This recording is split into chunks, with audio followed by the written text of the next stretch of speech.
Unë pash një video, ishte një video e shkurtër në fakt para ca ditësh, ishte një moment kur përfundonte një ndeshje, duket se ishte ndeshja me Andorrën, nuk jam e sigurt, dhe kaluan gjithë futbollistët, I takove të gjithë përveç Brojës, dhe ishte shkruar që I vetmi që nuk takon Armando Broja është Armando Duka.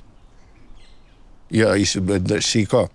E kam parë dhe unë këtë, në fakt. Nuk e kam kuptuar në momentin që ka ndodhur, sepse në momentin që ti po feston, ne ishim shumë gëzuar sepse pas asaj ndeshje siguruam objektivin ton për të qenë në play-offin e botërorit. Nuk, domethënë, është festimi pa programuar, domethënë I pa planifikuar.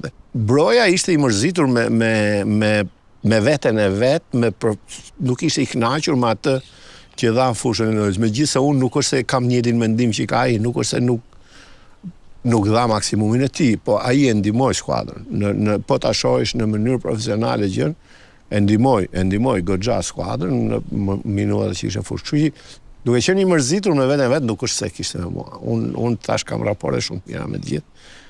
Me Armando kam komunikuar, jo vetëm pas asaj ndeshje, padyshim, edhe mas ndeshjes Anglisi ishte I dëmtuar dhe vazhdoi të komunikojë çdo ditë që ai të jetë sa më mirë dhe të jetë në formë për veten e tij dhe pse jo edhe për të na ndihmuar neve dhe unë kam shumë besim që ai mund të na ndihmojë. Për të parë programin me Mbrëma Yje, mjafton të bëni subscribe në kanalin Arbana Osmani në YouTube.